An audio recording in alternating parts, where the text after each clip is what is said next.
Brewing techniques really depend where you're talking about. Every place has its own laws and its own idiosyncratic way of brewing. If you take the Belgians, for example, the Belgians were taxed on the size of their mash tun. That led them to create these really crazy ways of brewing where they'll like mash in really thick in the mash tun to get the most amount of enzymes they can. And then they'll take that wort out of the mash tun and do other things with it around the brewery, like heat it up with some raw wheat flour or something like that. So they're basically extending their mash tun out into the brewery, but they're paying the tax on that little small mash tun. So they create these really almost ridiculous ways of getting around the fact that they've got a 3-barrel mash tun in a 7-barrel brewery.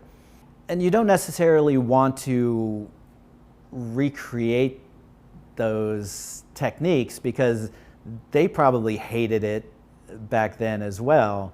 So there's sometimes you just want to brew things the way that the brewers wish they could have brewed it rather than forcing yourself to take on the challenges that they had to because of taxation or things like that.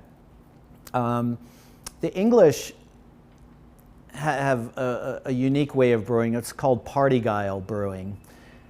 And it's something that, as homebrewers, it's a real fun way of brewing. It's a way of getting multiple beers out of one mash.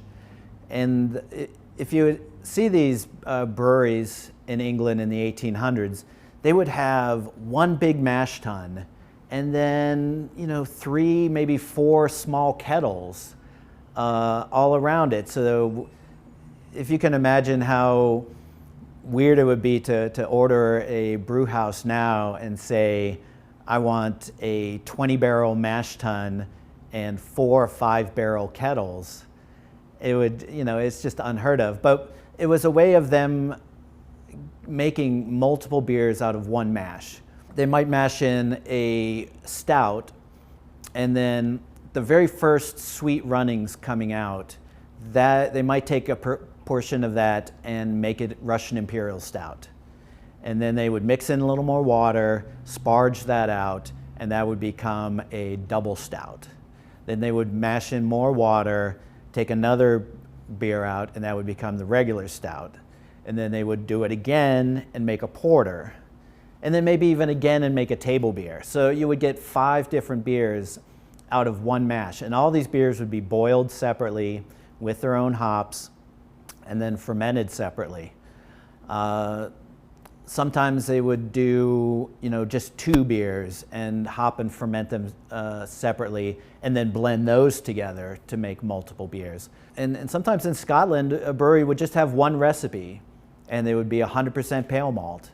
And they would make 8 different beers out of that mash just by adding caramel coloring and different things when they're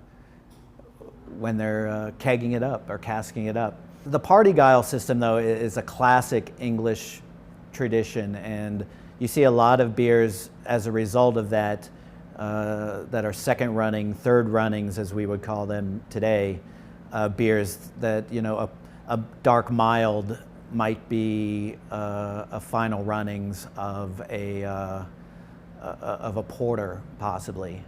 So it's a fun way of getting just 2 beers or 3 beers out of one mash, especially if you're brewing a strong beer. Like, for example, a couple of weeks ago I brewed a rye barley wine. Big 25, 26 Plato, 1.116 original gravity. And you hate to stop sparging when the gravity's still coming out at 1060. As a commercial brewer, a lot of times that just goes down the drain because we have no way of saving the wort, boiling it some other day. But as a home brewer, it's pretty easy just to keep collecting the wort and make a smaller beer from that. This actually is a ordinary bitter I made from the second runnings of that rye barley wine. And it's a delicious 1032 original gravity. and it just would have gone down the drain, but I got 10 gallons of it, and it's just a nice, easy drinking beer to have around. Porter is such an interesting style. At one point, porter was so popular that if you went into a bar and ordered a beer, you would have gotten a porter. There were whole breweries, huge breweries, making nothing but porter and stout. A common thing in the 1800s to do, the early 1800s, was to age your porter in huge vats, giant wooden tanks. And it's hard for us to even imagine how large these were. I mean, I've got 7-barrel tanks in my brewery. Fairly large breweries have 60-barrel, 120-barrel fermenting tanks. These were 13,000-barrel wooden tanks, vats they called them. And they were so large they would hold dinners in them for 300 people.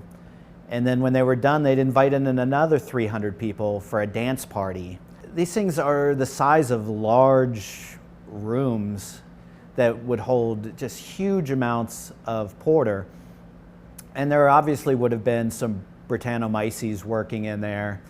And there's examples of some of these vats breaking open, and there's a famous one in London that drowned 8 people in the streets when it broke open.